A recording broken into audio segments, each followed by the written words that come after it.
স্বাগতম দর্শক আওয়াজ ওয়ান পরিবেশনায়। এবং আমাদের ডাকে সাড়া দিয়ে মাঝে চোখ থেকে পানি বের হয়ে আসে, আনন্দে পানি বের হয়েছে। একজন মানুষ 12 টাকা পাঠিয়েছে, 14 টাকা পাঠিয়েছে। 12 টাকায় কিচ্ছু হবে না, 12 টাকায় ধরেন একটা কেকের দামও 12 টাকা, কিন্তু ওই মানুষটার সামর্থ্য অনুযায়ী তো তিনি আমাদের এই লড়াই সংগ্রামে সামিল হয়েছেন। আমরা ধন্যবাদ এবং কৃতজ্ঞতা জানাই। আমরা আপনার এই 12 টাকার জন্য আমরা কৃতজ্ঞতা প্রকাশ করি এবং ওই 12 টাকার দায়বদ্ধতা থেকে আমরা চেষ্টা করবো এই 12 টাকার সৎ ব্যবহার করার জন্য। কিন্তু আমরা বলছি বন্ধুগণ, সব কিছু চাইলেও আমরা খোলামেলাভাবে বলতে পারি না, করতে পারি না। কারণ আপনারা জানেন যে এই সরকারের নানা ধরনের তৎপরতা, এই সরকারের মদতপুষ্ট হলুদ মিডিয়ার পিছনে লেগে থাকা আটার মতো, যে কখন এদের বিরুদ্ধে অপপ্রচার করা যায়, কখন কোন কেলেঙ্কারি ফাঁস করা যায়, সেখানে আমাদের একটু সচেতনমূলকভাবে কাজ করতে চাই। সিলেটে যেভাবে শুরু হয়েছে, জনগণ যদি আপনার দাঁড়িয়ে যায়, জনগণ যদি ঘুরে দাঁড়ায়, সবাই বন্দুক ফেলে দিয়ে জনগণের কাতারে এসে স্লোগান দিবে। মানুষের ত্যাগ ছাড়া হয়নি। সেটা আপনি 52 ভাষা আন্দোলন থেকে আপনার 71-এর মহান মুক্তিযুদ্ধ, 90-এর স্বৈরাচার বিরোধী আন্দোলন, 69-এর গণঅভ্যুত্থান বলেন, সমস্ত গণতান্ত্রিক আন্দোলন সংগ্রামী কিছু মানুষের ত্যাগের বিনিময় হয়েছে। সেখানে বলছে যে আজকে আমরা ইয়াং ফোর্স, আমরা চাই যে এই দেশে একটা গণতন্ত্রের প্রাতিষ্ঠানিক রূপ লাভ করুক, এই দেশের মানুষ সুখে শান্তিতে থাকুক, তাদের অধিকার নিয়ে বাস করুক। সরকারি দলের হাতে থানা জিম্মি থাকবে, ইউনোরা জিম্মি থাকবে। দেখেছেন যে ইউনোদেরকে হাতুড়ি পেটা করতেছে যুবলীগ, ইউনোদেরকে পৌর মেয়ররা অপমান করতেছে, পুলিশের অতিরিক্ত পুলিশ কমিশনারকে আওয়ামী লীগ নেতারা অস্ত্র উঁচিয়ে হুমকি দিচ্ছে। কে নিরাপদ এই সরকারের কাছে? এটা একটা শাসন ব্যবস্থা আমরা চাই না। কাজে আজকে আমি দৃঢ় বিশ্বাস করি, আজকে ছাত্রলীগ, যুবলীগ, আওয়ামী লীগ, স্বেচ্ছাসেবক লীগ বলেন, যেই লীগ বলেন না কেন, এই লীগের মধ্যেও বড় একটা অংশ রয়েছে যারা ভালো মানুষ, দেশের স্বার্থে যারা আপনার চায় যে একটা গণ আন্দোলন গড়ে উঠুক। আপনি আমি যখন আমরা একটা গণ আন্দোলন তৈরি করতে পারবো, ওরা বলবে কিসের লীগ? এই লীগ এখন দুর্বৃত্তের লীগে পরিণত করেছে। এই লীগ বঙ্গবন্ধুর লীগ নাই, এই আওয়ামী লীগ মুক্তিযুদ্ধের নেতৃত্ব দানকারী দল নাই, এই আওয়ামী লীগ সেই আওয়ামী লীগ না। কাজী যারা প্রকৃতপক্ষে আওয়ামী লীগ, সেই আওয়ামী লীগ জনগণের কাতারে এসে দাঁড়িয়ে যাবে। এখন আমাদের প্রয়োজন একটা গণ আন্দোলন গড়ে তোলা। সেখানে আমরা বলছি যে এত সোজা না, পৃথিবীর কোনো বৃহৎ পরিবর্তনই রক্ত ছাড়া হয়নি। একটা লড়াই সংগ্রাম করতে হবে এবং সেই লড়াই সংগ্রামে যদি আমাদেরকে ত্যাগ স্বীকার করতে হয়, সেটা বলেছে যে আমাদের মতো 2-1 মানুষের ত্যাগের বিনিময়ে, আমাদের জীবনের বিনিময়ে যদি 18 কোটি মানুষ একটা মুক্তি পায়, এই দেশের মানুষ সামাজিকভাবে, রাজনৈতিকভাবে একটা মুক্তি লাভ করে, আমরা প্রস্তুত আমাদের জীবন উৎসর্গ করার জন্য।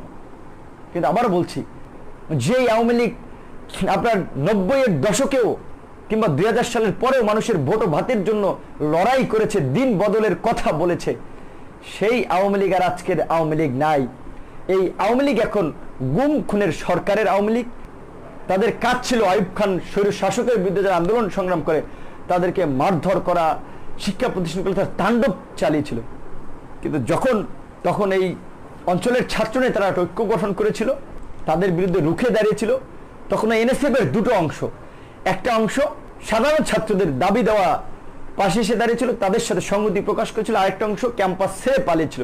কুখ্যাত নেতা, পাসপত্তর হিসেবে পরিচিত মধুর ক্যান্টিন, ঢাকা বিশ্ববিদ্যালয় রাজনীতির যে একটা অন্যতম জায়গা, সাপ নিয়ে নাকি ঘুরতো, মানুষকে ভয় দেখাতো, সেই পাসপত্তরকে এমন গণদোলাই দিয়েছে, ও আর ক্যাম্পাসে যায়নি।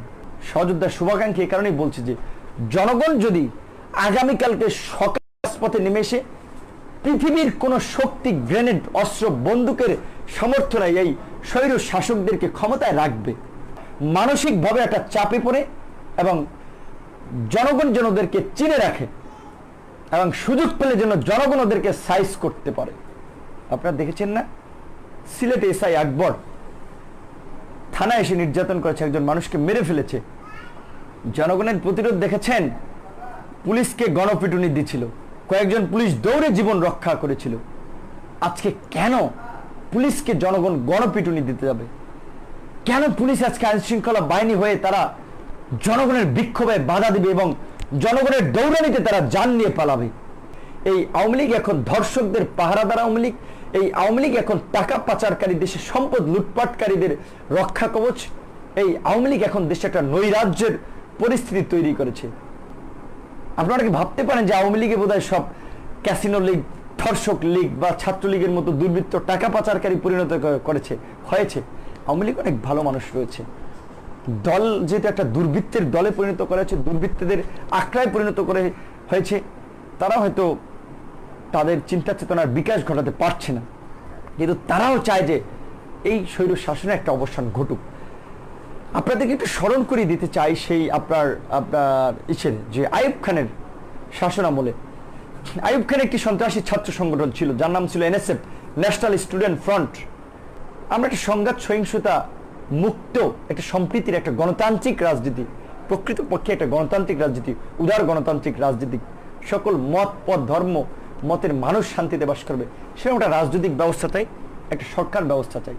সে কারণেই আমরা বলছি যে এই দুর্বৃত্তদের বিরুদ্ধে, আর যে দুর্বৃত্তরা আমাদের সংগঠনের নাম ব্যবহার করে অপপ্রচার করে যাচ্ছে, সকলের প্রতি অনুরোধ থাকবে যে ওদেরকে আপনারা, ওদের প্রত্যেককে ফেসবুকে অনলাইনে আপনারা বয়কট করেন। ওদের ফেসবুক পোস্টে লাইক কমেন্টসের দরকার নেই, তাতে ওরা প্রমোট পাবে, ওদের অপপ্রচারের দরকার নেই। শুনেছি যে তারা ছাত্রলীগকে নিয়ে আপনার ওই সাধারণ ছাত্র অধিকার সংরক্ষণ পরিষদ, আমাদের পূর্বের নামে সমাবেশ করে মানে দেখিয়ে দেবে যে তাদের পেছনেই ছাত্র অধিকার পরিষদের নেতা কর্মীরা। এসব ভণ্ডামি আওয়ামী লীগ করিয়েছে, সরকার করিয়েছে। জনগণের একটা স্বতঃস্ফূর্ত অংশগ্রহণ এবং জনগণের একটা জনসম্পৃক্ত লড়াই সংগ্রাম দরকার এই দুর্বৃত্তায়িত রাজনীতি থেকে এই বাংলাদেশকে মুক্ত করার জন্য, গণতন্ত্র পূর্ণ প্রতিষ্ঠার জন্য, আইনের শাসন নিশ্চিত করার জন্য। সেখানে একজন ছাত্র নেতাকে জঙ্গি জামাত শিবির আখ্যায়িত করে একজন ডিসি। সুতরাং এরা ডিসি নাকি সন্ত্রাসী, নাকি সন্ত্রাসীদের পৃষ্ঠপোষক, নাকি মদতদাতা, নাকি ওসি প্রদীপদের গুরু, ওসি মজলেমদের গুরু, এই ওসি ফিরোজদের গুরু, বান্নার ওসি ইলিয়াসদের গুরু, যিনি ছাত্রদের আন্দোলনে লাঠিচার্জ না করা উচিত থাপ্পড় মেরেছিল, এই ডিসি সাজ্জাদুর রহমান, তাদের বিরুদ্ধে সজাগ থাকতে হবে এবং এই সমস্ত উগ্র কর্মকর্তাদের চরিত্র উন্মোচন করতে হবে। বন্ধুগণ, আমরা বলছি যে গণমাধ্যমে অনেক খবর আপনারা প্রকাশ করবে না, সোশ্যাল মিডিয়াতে সমস্ত বিষয় আজকে প্রকাশ করা একটা মাধ্যম কিন্তু তৈরি হয়েছে। কাজে যেখানে অন্যায় দেখবেন, সে ওসি হোক, ডিসি হোক, এসপি হোক, এমপি হোক, মন্ত্রী হোক, সোশ্যাল মিডিয়াতে সেটা ছড়িয়ে দেবেন এবং সমস্ত অপরাধীদের, দুষ্কৃতিকারীদের, দুর্বৃত্তদের অপকর্ম সোশ্যাল মিডিয়াতে ভাইরাল করবেন যারা ওরা। আপনি যদি আমার চ্যানেলে নতুন হয়ে থাকেন, দয়া করে সাবস্ক্রাইব করে বেল বাটনটি বাজিয়ে দিন, তাহলে প্রতিদিনের সেরা সংবাদ বিশ্লেষণ পৌঁছে যাবে আপনার কাছে। ধন্যবাদ আমাদের সাথে থাকার জন্য।